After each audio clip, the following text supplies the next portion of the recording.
Hello friend, आप सभी का स्वागत है आपके चैनल वेलाइक में। मैं सतीश सिंह। आज हम इम्पेरेटिव सेंटेंस के बारे में पढ़ेंगे जो आज्ञा सूचक वाक्य कहलाते हैं। पहले इनकी पहचान देखते हैं। पहचान क्या है? इन वाक्यों से आदेश, प्रार्थना, सुझाव आदि का भाव प्रकट होता है। आदेश का मतलब ऑर्डर, प्रार्थना रिक्वेस्ट करना, सुझाव एडवाइस देना।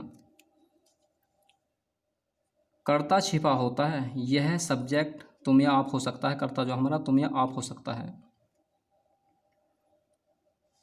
आगे देखते हैं। अफर्मेटिव सेंटेंस, सकारात्मक वाक्य। अब देखिए, फर्स्ट टाइप है रूल या नियम। इन टेंसों में क्या होता है? वर्ब की first form plus object. Hindi में कह सकते हैं क्रिया प्लस कर्म। अब एग्जाम्पल देखेंगे हम, उदाहरण। मुझे एक पेन दीजिए। तो हमने क्या बताया था? पहले इसमें क्रिया आएगी तो दीजिए, दीजिए की पहले आएगी गिव, फिर उसके बाद क्या? ऑब्जेक्ट। मुझे एक पेन, मी ए पेन। कहने का तात्पर्य यह है मुझे एक पेन दीजिए, गिव मी ए पेन। अब हमने ऊपर बात की थी कर्ता छुपा होता है। इन वाक्य छुपा नहीं होने का मतलब कि मुझे एक पेन दीजिए।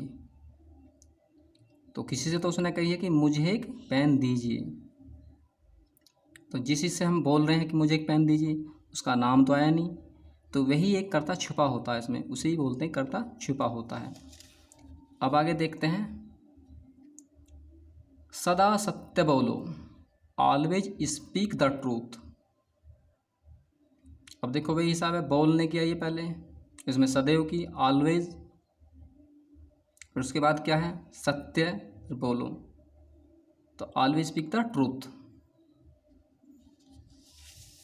अब देखते हैं नियम नंबर अगला, दूसरा। ये रूल नंबर 2। यदि वाक्य में कृपया या मेहरबानी करके का मतलब है क्या? तो प्लीज़ या काइंडली का प्रयोग करेंगे। कहने का तात्पर्य यह है यदि वाक्य हमारा कृपया से स्टार्ट होता है तो उसका रूल ये है कि पहले हम कृपया की स्पेलिंग रखेंगे प्लस फिर वर्ब की फर्स्ट फॉर्म प्लस ऑब्जेक्ट। आइए एग्जाम्पल देखते हैं। एग्जाम्पल, कृपया मेरे पास आओ। तो कृपया पहले आया तो हमने उसमें दिखाया था आपको कि कृपया की हम स्पेलिंग शुरू में लाएंगे अगर इस कंडीशन का टेंस है। फिर उसके बाद वर्ब की फर्स्ट फॉर्म है यरी, वर्ब की फर्स्ट फॉर्म दूसरे स्थान पर। फिर उसके बाद ऑब्जेक्ट है मेरे पास आओ। तो कृपया मेरे पास आओ, प्लीज़ कम टू मी। तो रूल वही है। अगला टेंस और देखो, कृपया एक गाना सुनाओ, प्लीज़ सिंग ए सॉन्ग। अब रूल नंबर देखिए तीसरा है इसी में ही। अफर्मेटिव रूल चल रहे हैं अभी। अफर्मेटिव में 3 रूल, तीसरा रूल है, लास्ट रूल है अभी। सदैव या हमेशा वाक्यमाएँ के लिए काय का प्रयोग करेंगे हम? ऑलवेज का करेंगे। तो सदैव लिखा हुआ हो या हमेशा लिखा हुआ हो, और वह भी वाक्य के शुरू में ही उसकी स्पेलिंग आएगी, ऑलवेज का प्रयोग करेंगे। किया जाता है ऑलवेज का प्रयोग वाक्य के शुरू में ही होगा। अब देखते हैं हमेशा या सदैव के लिए क्या है। शुरू में गए ऑलवेज प्लस वर्ब की first form plus object. Always क्रिया कर्म। एग्जाम्पल देख लेते हैं अब हम। एग्जाम्पल, उदाहरण।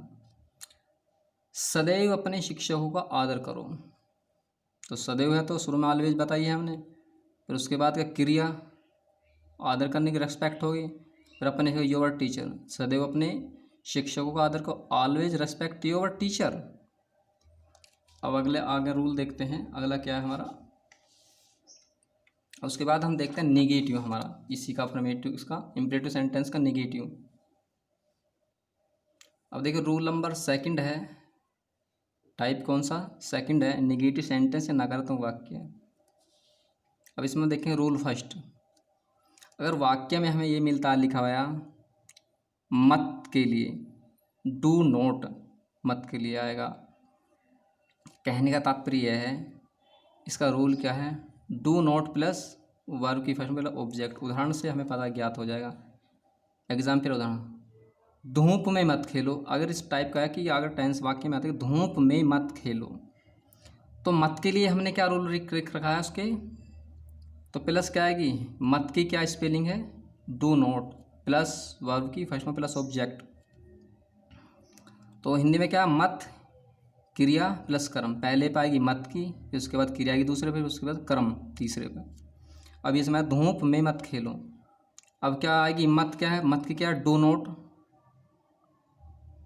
डू नॉट है। फिर उसके बाद हमने क्या, क्रिया क्या, खेलना, प्ले, धूप में इन द सन, सॉरी, तो धूप में मत खेलो, do not play in the sun. अगला टेंस और देखते हैं, इससे क्लियर हो जाएगा हमारा।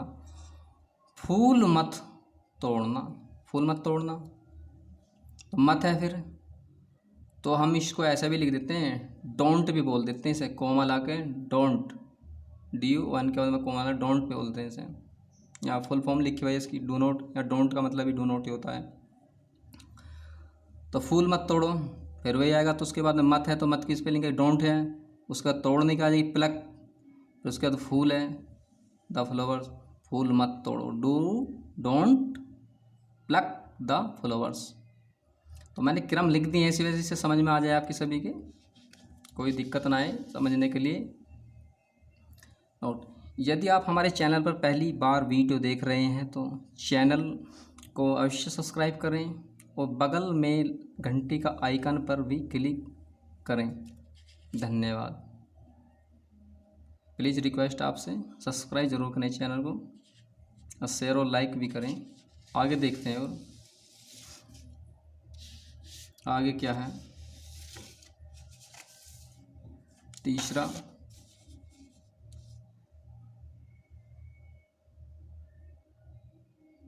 अब देखते हैं। अब हमारा इसी में ही रूल नंबर 2 है, निगेटिव का रूल नंबर 2 है। यदि वाक्य में लिखा मिले आपको कभी मत या कभी नहीं के लिए नेवर का प्रयोग करेंगे हम, नेवर का, ये लिखा है नेवर का प्रयोग करेंगे हम। तो नेवर का रूल है नेवर प्लस वर्ब के फर्स्ट फॉर्म प्लस ऑब्जेक्ट। अगर टेंस में मिल जाए आपको लिखा है कि कभी मत या कभी नहीं, तो इसकी स्पेलिंग सबसे शुरू में लिखेंगे हम नेवर, फिर उसके बाद क्रिया आएगी वर्ब की फर्स्ट फॉर्म प्लस ऑब्जेक्ट। तो उदाहरण देख लेते हैं, एग्जाम्पल देखें, वहाँ रात में कभी मत चले जाना, कहने का तात्पर्य यह है हमारा, मैंने बोला था कभी मत, तो कभी मत का क्या है, यानी कि वे शुरू में आएगी, लिख रहा है आपका ना, लिखा हुआ है, लिख दिया मैंने इस वजह से, तो उसकी क्या है, कभी मत की नेवर, फिर उसके बाद क्रिया है चली जाना, कभी मत चली जाना, तो जाने क्या, गो आया है दूसरे स्थान पर, फिर उसके बाद कर्म क्या है, वहाँ रात में, तो देयर एट नाइट, वहाँ रात में कभी मत चली जाना, never go there at night. तो हमारा क्या, नेवर का मतलब कभी नहीं, कभी नहीं है, कभी मत, मतलब एक है।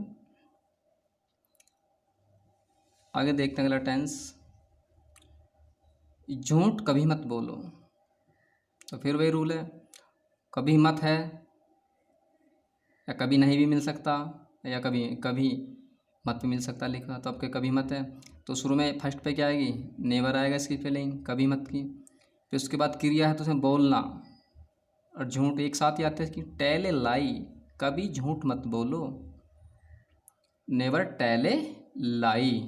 तो ये हमने बोला कि नेवर टेल ए लाई है, तो यही हमारा रूल था। तो नेगेटिव के रूल चल रहे थे, अफर्मेटिव के समाप्त हो गए, नेगेटिव चल रहे थे, इम्पेरेटिव सेंटेंस हमारा चल रहा है। अब आगे देखते हैं हम क्या स्थिति है। अब इसी का तीसरा रूल है और नेगेटिव का हमारा तीसरा रूल देखेंगे अब हम, रूल नंबर 3, कृपया मेहरबानी करके, वे बताया आपको पहले ही बताया था, प्लीज या काइंडली का प्रयोग करेंगे, मतलब कि यदि वाक्य हमारा शुरू हो रहा है कृपया शोर मत करो, तो शुरू में हम कृपया के लिखें, कृपया शोर मत करो। अगर उसमें टेंस में हमारा ये भी लिखा हो सकता है कि शोर मत करो, या ये भी लिखा हो सकता है कभी मत करो। तो अगर शुरू में कृपया से टेंस स्टार्ट हो रहा है, उसके बाद हम सिचुएशन के हिसाब से देखते हैं। अगर मत है तो डू नॉट का प्रयोग करेंगे, अगर वाक्य में कभी मत है तो नेवर का प्रयोग कर देंगे। दोनों एक साथ लिख दिए हैं मैंने, टेंस को देख लेना पहले। अगर मत लिखा हुआ है तो डू नॉट का, अगर कभी नहीं है या कभी मत है तो हम नेवर का प्रयोग करेंगे। फिर उसके बाद प्लस, फिर उसके वर्ब की फर्स्ट फॉर्म प्लस ऑब्जेक्ट। आइए एग्जाम पे देख लेते हैं, हाँ क्लियर हो जाएगी आपकी बात।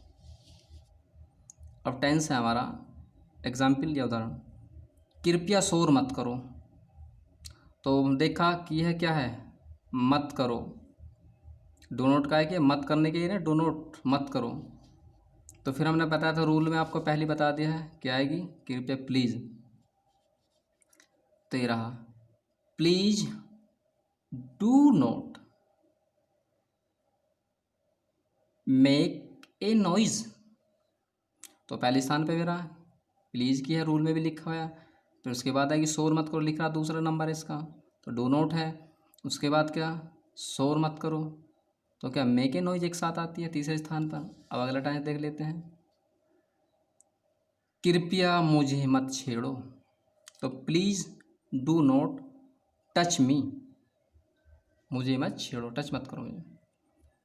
तो कृपया मुझे मत छेड़ो, तो फिर कृपया क्या है, फिर छेड़ने की क्या है। फिर उसके बाद मत है, मत क्या है दूसरे स्थान पर डू नॉट। फिर मुझे छेड़ना क्या है, टच। फिर उसके बाद मुझे, मैंने इन पर क्रम लिख रखे हैं इस वजह से समझ में आ जाए, बाद में भी होंगे। अब इसमें देखिए ये टेंस है, कृपया वहाँ कभी मत जाना। तो मैंने बताया था वहाँ कभी मत जाना। यहाँ देखो कभी के लिए क्या का प्रयोग करें हम, नेवर का। तो नेवर का आप देखो, नेवर का प्रयोग होगा, ये रहा देखो नेवर है ना इसमें हमारा, ये रहा नेवर, कृपया वहाँ कभी मत जाना। तो please never go to there. और रूल भी लिख दिया मैंने सामने कि पहले पे क्या है कि प्लीज़ होगा, कृपया तो प्लीज़ है। तो उसके बाद जाना है, तो फिर उसके बाद कभी मत किया तो दूसरे स्थान पर नेवर आ गया। और उसके बाद जाना है तो तीसरे स्थान पर है तो ये गो आ गया, फिर वहाँ की दियर होगा। यही रूल रहेगा, यही नियम रहेगा। कहीं भी टेंस कोई सी ग्रामर से पढ़ लो, सभी का रूल एक ही है। अगर इस कंडीशन का टेंस है तो इसी प्रकार से ही बनेगा। अब आगे देखते हैं। अब देखो टाइप थर्ड है, देखते ना टाइपों का ध्यान रखना। फर्स्ट टाइप भी खत्म होगा, सेकंड टाइप, अब थर्ड टाइप आया, यूज ऑफ डू। इसका मतलब देखते हैं यूज ऑफ डू का मतलब क्या होता है, रूल या नियम। नोट में लिखा, जब वाक्य से आदेश देते समय जोर दिया जाए या विशेष आग्रह किया जाए तथा इन वाक्यों में जरूर या अवश्य या तो सही सब आदि शब्द आते हैं। कहने का मतलब यह है, इन वाक्यों में वर्ब से पहले डू रखते हैं। कहने का मतलब यह है, अब इसका रूल देख लेते हैं। पहले किस रखेंगे, डू की स्पेलिंग आएगी डू प्लस वर्ब की फॉर्म प्लस ऑब्जेक्ट। अब रूल देखते हैं, एग्जाम्पल उदाहरण, शादी में जरूर आ जाना। तो अब देखो जरूर इसमें आ गया तो हम समझ जाएंगे कि इसमें डू का प्रयोग हो रहा है। जब इसमें जरूर आ गया, कौन कौन से वर्ड में, एक तो यह लिखा हुआ है जरूर आ जाए, लिखा हुआ है ये रहे देखो जरूर लिखा हुआ है, अवश्य या तो आ जाओ या तो सही आ जाओ। तो उनमें काय का सबसे पहले हम काय का प्रयोग करेंगे, डू का प्रयोग करेंगे। ये हमें अपने माइंड में रखना है कि अगर वाक्य में हमारे में जरूर आ रहा है या आवश्यक आ रहा है या तो आ रहा है या तो सही आ रहा, तो वहाँ क्या काय का प्रयोग करेंगे, हम डू का प्रयोग करेंगे। तो इसमें के लिए क्या है, इन वाक्यों में वर्ब से पहले करेंगे डू का प्रयोग। अब रूल देख लेते हैं, पहले डू आएगी, फिर उसके बाद प्लस, फिर वर्ब की फर्स्ट में ऑब्जेक्ट। अब उदाहरण में देखा, शादी में जरूर आ जाना, तो जरूर आ जाना, तो उसके बाद में क्या है, सबसे पहले मैंने रूल में लिखा डू रखेंगे। फिर उसके बाद क्या क्रिया है, क्रिया का जरूर आ जाना, तो अटेंड द मैरिज पार्टी। तो शादी में जरूर आ जाना, तो do attend the marriage party. तो पहले स्थान पर क्या है हमारा डू आया। फिर उसके बाद हमने क्रिया लिख रखी है, दूसरे स्थान पर क्या अटेंड आया, वर्ब है अटेंड करना। और उसके बाद तीसरे नंबर पर क्या है, ऑब्जेक्ट है, शादी में तो शादी में लिया द मैरिज पार्टी। और अगला टेंस देखते हैं इसी में। अब देखो कृपया का तो सभी में रूल, कृपया जहाँ भी आएगा उसमें वाक्य में शुरू में ही उसकी स्पेलिंग लिखे थे, प्लीज़ या काइंडली भी लिख सकते हैं। अब तो कृपया बैठिए तो सही, अब देखो ये आगे बैठिए तो सही, तब समझ जाइए आप का इसमें किस कौन सा रूल लगेगा, डू का प्रयोग होगा इसमें। मैंने बताया कि यहाँ लिखे हुए हैं ये रहा, तो सही आ गया ना लिखा तो सही। अब यहाँ हमारा भी लिख रहा है इस वाक्य में बैठिए तो सही। तो उसके बाद क्या प्रयोग कर रहे थे हम, प्लीज़ आया है, तो कोई सी भी वाक्य में आ जाओ, चाहे नेगेटिव में आ जाए चाहे अफर्मेटिव में, कृपया जहाँ भी आएगा उसकी स्पेलिंग शुरू में ही लिखते हैं हम, या हमेशा ध्यान रखना। या सदैव भी आ रहा, सदैव की भी हम शुरू में लिखेंगे ऑलवेज। तो फिर उसके बाद प्लीज आएगा, फिर उसके बाद हम क्या का प्रयोग कर रहे थे, क्रिया जो हमारा वो था डू हमने लगा दिया, डू लिख दिया। फिर उसके बाद वर्ब की फर्स्ट फॉर्म का सिट, तो कृपया बैठिए तो सही, प्लीज़ डू सिट। तो ये आपके माइंड में नोट करने वाली बात है कि आप ध्यान रखें इन चीज़ों का सभी का। अब आगे देखते हैं आगे क्या है, आगे जो है हमारा नियम क्या है, अब देखेंगे हम आगे नियम। टाइप है हमारा for use of let, use of let का प्रयोग करेंगे हम। यूज ऑफ लेट रूल क्या है, रूल या नियम, जब फर्स्ट पर्सन या थर्ड पर्सन, फर्स्ट पर्सन या थर्ड पर्सन में प्रार्थना सलाह आदेश का भाव हो तो लेट का प्रयोग करते हैं। तो लेट की पहचान है हमारी, कहने का तात्पर्य हमारा ये है, जब फर्स्ट पर्सन या थर्ड पर्सन में प्रार्थना सलाह का भाव हो तो लेट का प्रयोग करते हैं। अब देखते हैं रूल या नियम भी बोलते हैं। Late plus object plus verb की फर्स्ट फॉर्म। अब उदाहरण देख लेते हैं, एग्जाम्पल, मुझे खेलने दो, इन्हें तुरंत पता है कि मुझे खेलने दो, तो एकदम पता जाए। तो पहले मैंने रूल में क्या लिखवा रखा, लेट आएगा, पहले शुरू में लेट लिखें, फिर ऑब्जेक्ट प्लस वर्ब की फिर फर्स्ट फॉर्म। तो इसमें क्या है, पहले हम क्या है, दो के मतलब क्या है, लेट की प्रयोग करेंगे शुरू में, फिर उसके बाद हमारा ऑब्जेक्ट क्या है, मुझे, तो लिख दिए। फिर उसके बाद कहीं अब क्या, खेलने की, पीले, तो वर्ब इसमें बाद में आएगी, ध्यान रखना ना वैसे कहाँ कौन सी चीज़ प्रयोग हो रही है। तो जो उससे पहले टेंस प्रयोग हो उसमें यूज हो रहा है, तो उसमें क्या थी, इसमें पहले वर्ब की फर्स्ट फॉर्म यूज हो रही थी, अब इसमें क्या है, बाद में हो रही है वर्ब की फर्स्ट फॉर्म यूज, ये ध्यान रखने योग्य बात है। तो अब देखिए यहाँ, मुझे खेलने दो, तो पहले क्या है, दो है, तो पहले इसकी लेट का प्रयोग करा इसमें हमने, इससे पहले स्थान पर लेट आ गया। फिर उसके बाद क्या है, ऑब्जेक्ट है मुझे, फिर उसके बाद में दूसरे स्थान पर क्या है, ये आ गया, तो इस पे स्थान पर मुझे, तो दो पे यहाँ का खेलने दो, तो तीसरे स्थान पर है, तो यहाँ भी इसे तीसरे स्थान पर रखा। और लेट का इसमें प्रयोग हो रहा, लेट सबसे शुरू में प्रयोग होगा। अब आगे देखते हैं इसमें हम, कृपया रोगी को आराम करने दो। अब देखिए, कृपया जहाँ भी शुरू में आएगा उसकी स्पेलिंग शुरू में लिखे थे, please let the patient take rest. तो मैंने इस पर लिखने क्रम, तो पहले नंबर प्लीज़ आएगा, फिर उसके बाद तो तुम्हें पता ही क्या का प्रयोग करें, लेट का, फिर उसके बाद क्या का प्रयोग करेंगे, आराम करने दो, किसे, रोगी को, तो रोगी किसके बाद आएगी, रोगी की, पेशेंट, फिर कहेगी आराम करने दो, टेक रेस्ट। नियम हमारा वही है, नियम मैंने लिख रखे उसमें आप देख लेना, जब प्रैक्टिस करोगे बार बार समझ में आ जाएगा अपना आप ये। अब रूल नंबर देखते हैं दूसरा इसमें, अब अगर वाक्य में मिल जाए रूल देखते हैं, इसमें क्या है, डोंट या plus late plus subject plus verb की फर्स्ट प्लस ऑब्जेक्ट, या ऐसे भी लिख सकते हैं इस रूल को, late plus subject plus note plus verb की फर्स्ट फिर ऑब्जेक्ट। तो अब यहाँ देखते हो इसे निगेटिव में मानो जाए, उसे पढ़ने मत दो, कहना था उसे पढ़ने मत दो, पहचान क्या, दो, इनसे पहचान कर लेते हैं उनकी, पढ़ने मत दो, पता चल जाएगा हमारे कि इसमें लेट का प्रयोग होगा। तो रूल के फिर क्या, लेट, शुरू में लेट रखा, लेट हिम, उसके बाद है नोट, STD, पढ़ने मत दो, या दूसरे रूल से बना सकते हैं इसे, या ऐसे भी बनाते हैं डोंट लेट हिम स्टडी। दोनों रूल मैंने लिख दिए, ऐसा या तो इस रूल से बना लो या इस रूल से बना लो, मतलब दोनों का एक ही है। इन पे देखना कि इन्हें ध्यान देना कि रूल जरूर ध्यान होने चाहिए। रूल जब हमारे ध्यान नहीं होंगे तो टेंस हम नहीं बना सकते। रूल मेन चीज़ है। अब आगे देखते हैं।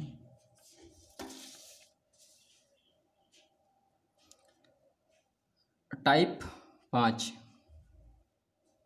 यूज ऑफ लेटस का प्रयोग। अब यूज ऑफ लेटस का प्रयोग हमारा है, तो रूल देखते हैं पहले या नियम। जब वक्ता व श्रोता दोनों कार्य में शामिल हों तो लेटस का प्रयोग करें। यदि वक्ता शामिल नहीं हो तो लेटस का प्रयोग नहीं होगा। अब देखो कैसे।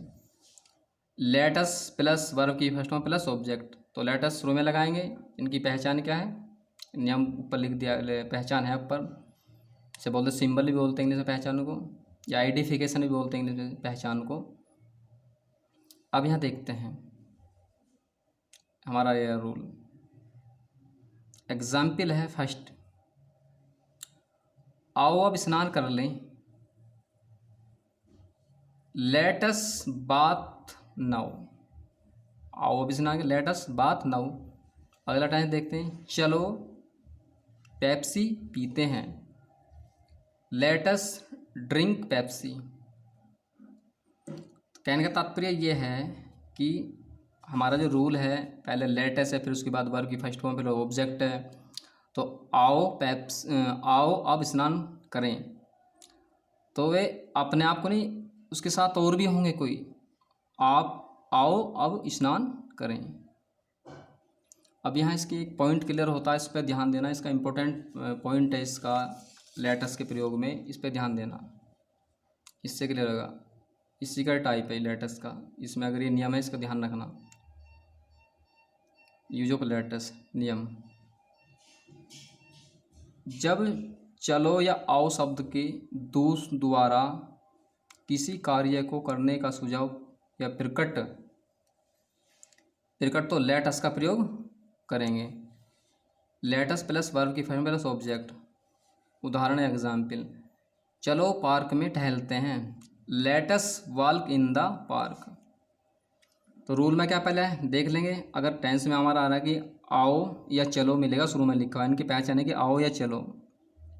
अब इसमें आ गया ना, चलो पार्क में टहलते हैं, तो आ गया शुरू में, तो पहचान होगी। तो शुरू में हम इसकी क्या लिखेंगे, लेटस लिखेंगे, फिर उसके बाद वर्ब की फर्स्ट फॉर्म टहलने के वॉक, फिर का पार्क में इन द पार्क। तो इन पे ध्यान रखने वाली बातें हैं। अभी नोट पॉइंट का ध्यान रखना। जब वक्ता व श्रोता दोनों कार्य में शामिल होते हैं तो लेटस का प्रयोग करें। यदि वक्ता शामिल नहीं है तो लेटस का प्रयोग नहीं होगा। अब इसमें देखें निम्न वाक्यों में अंतर क्या है इनमें, ये अंतर हमारा है, इसका अंतर का ध्यान रखना। चलो अब स्नान, चलो अब नहा लो, चलो अब नहा लो। Go and take bath now. अब अगला दूसरा टाइम देखो, चलो अब नहाते हैं। Let's take bath now. अब इन्होंने डिफरेंस देख लेना ना, बहुत इंपॉर्टेंट है, स्पष्टीकरण भी दिख करा है इसका यहाँ। वाक्य नंबर 1, वाक्य नंबर 1 में वक्ता केवल दूसरे व्यक्ति से नहाने के लिए कह रहा है, जबकि वाक्य नंबर 2 में वक्ता स्वयं भी श्रोता के साथ नहाने का इच्छुक है, अतः इसमें लेटस का प्रयोग होगा। कहने का तात्पर्य यह है कि आओ अब नहा लो। तो यहाँ कहने का वो खुद ही को दूसरे व्यक्ति को कह रहा कि आओ अब नहा लो। दूसरे वाक्य में कहे चलो अब नहाते हैं, तो वे खुद भी नहाने का इच्छुक है, और जो जिस व्यक्ति को कह रहा है वे भी नहाएगा, और जो व्यक्ति से कहा जा रहा है वे भी नहाए, दोनों ही व्यक्ति नहाएंगे। पहले से पता चलता है कि चलो अब नहा लो, तो वे एक ही व्यक्ति को कह रहा है चलो अब नहा लो। अब यहाँ दूसरे वाक्य में चलो अब नहाते हैं, तो यह है कि मैंने स्पष्ट कर दोबारा फिर बता रहा हूँ, ये ध्यान देने से दोबारा बार बार पढ़ लेना। वाक्य नंबर 1 में वक्ता केवल दूसरे व्यक्ति से नहाने के लिए कह रहा है, जबकि वाक्य नंबर 2 में वक्ता स्वयं भी श्रोता के साथ नहाने का इच्छुक है, आता है इसमें लेटस का प्रयोग होगा। वहाँ लेटस का प्रयोग इसलिए नहीं हुआ कि वह खुद ही उसके लिए ही नहाने के लिए कह रहा है, अपने आप के लिए, तो इसलिए उसमें लेटस का प्रयोग कभी कन्फ्यूजन टेंस बनाते हैं, तो यहाँ मिस्टेक हो सकती है, इसका स्पष्टीकरण दे रखा है कहाँ लेटस का प्रयोग करना, कहाँ नहीं करना लेटस का प्रयोग। अब आगे देखते हैं। अब इसका लास्ट वे स्टेप देखिए, टाइप 7 संबोधित। समझ का मतलब ये है कि यदि किसी व्यक्ति को संबोधित करना हो तो उस व्यक्ति के बाद कॉमा लगाकर वर्ब की फर्स्ट फॉर्म लिखी जाती है। वर्ब की फॉर्म लिखी जाती है, नेम आएगा फिर पहले, तो फिर वर्ब की फर्स्ट फॉर्म प्लस ऑब्जेक्ट, नाम क्रियाक्रम। अब उदाहरण देख लेते हैं, एग्जाम्पल। अब इसे देखो यहाँ, रसीद नौकर को यहाँ भेज दो। इस टेंस में रूल है का, तो रसीद सेंड द सर्वेंट दियर, ये ऐसे ही बना सकते हैं, send the servant there the रसीद। देखो कॉमा लगा है ना, शुरू में देखा था रसीद के यहाँ कॉमा लग गया। तो अगर किसी को संबोधन बुलाने की सलाह दे, रसीद नौकर को यहाँ भेज दो, तो रसीद ने कहा कि नौकर को यहाँ भेज दो, किसी से कहा होगा, रसीद नौकर को यहाँ भेज दो, रसीद से कहा कि नौकर को यहाँ भेज दो। तो रसीद से पहले एक कॉमा है कि मैं पहचान में लिख दिया कि ना क्या कॉमा की पहचान करेंगे इस तरीके से कि कॉमे की, और कॉमा जो है जब इस टेंस को बनाएंगे हम। तो रसीद नौकर को यहाँ भेज दो, तो रसीद send to the servant here. तो ये इस टेंस का मतलब है। आपका मैंने कीमती समय लिया, इसके लिए माफ़ी चाहता हूँ। उन टेंसों में 7 टाइप थे, first type, second type, third type, fourth type, 5 type, 6 type, 7 type तक थे इसमें। कहने का मतलब पहला जो हमने स्टार्ट किया था वे क्या था, अफर्मेटिव। अफर्मेटिव स्टार्ट किया था, इम्पेरेटिव वाक्य का अफर्मेटिव। अफर्मेटिव में क्या रूल थे, 3 रूल थे अफर्मेटिव में। कौन कौन से रूल थे अफर्मेटिव में? अफर्मेटिव का पहला रूल था, पहला रूल क्या था अफर्मेटिव का, अभी हम दिखाते हैं। अफर्मेटिव का पहला रूल था ये रहा, देखिए पहला रूल था अफर्मेटिव का हमारा ये है, वर्ब की फर्स्ट फॉर्म प्लस ऑब्जेक्ट। मुझे एक पेन दीजिए, गिव मी एक पेन।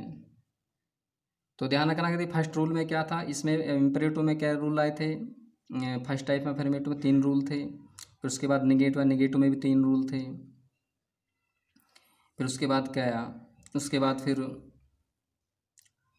डू का प्रयोग आया, फिर उसके बाद लेट का प्रयोग आया, फिर लेटस का प्रयोग आया, फिर संबोधन का आया। तो सारे नियमों को ना बार बार पढ़ोगे तो आपकी समझ में आ जाएंगे अच्छी तरीके से। इन पे विशेष ध्यान देना और अच्छी तरीके से समझ में आएंगे। जब आप इन्हें सही से पढ़ोगे जब भी समझेंगे। बार बार अभ्यास करने से ही जब आपकी समझ में आएंगे। पहले देखो, पहले रूल कौन सा है, पहले तो टाइप देखो कि इसमें 7 टाइप हैं। और फिर हर टाइप में, जैसे फर्स्ट टाइप था उसमें 3 रूल थे, फिर सेकंड टाइप में भी 3 रूल थे, फिर थर्ड टाइप में 2 रूल थे। तो उनके रूलों को देखो। पहले टाइप का ध्यान रखो कि इसमें कितने टाइप हैं। इसमें पूरे इम्पेरेटिव सेंटेंस में 7 टाइप आए हैं। पहले टाइप को देखो, फिर देखो कि एक टाइप में कितने रूल हैं। जब उन रूलों को तुम्हारी समझ में आ जाएगा, जब तुम्हारा इम्पेरेटिव सेंटेंस कंप्लीट हो जाएगा। इसलिए धन्यवाद, थैंक यू। चैनल को सब्सक्राइब और लाइक ज़रूर करना। वीडियो को देख करके अच्छे लगे तो कमेंट करना।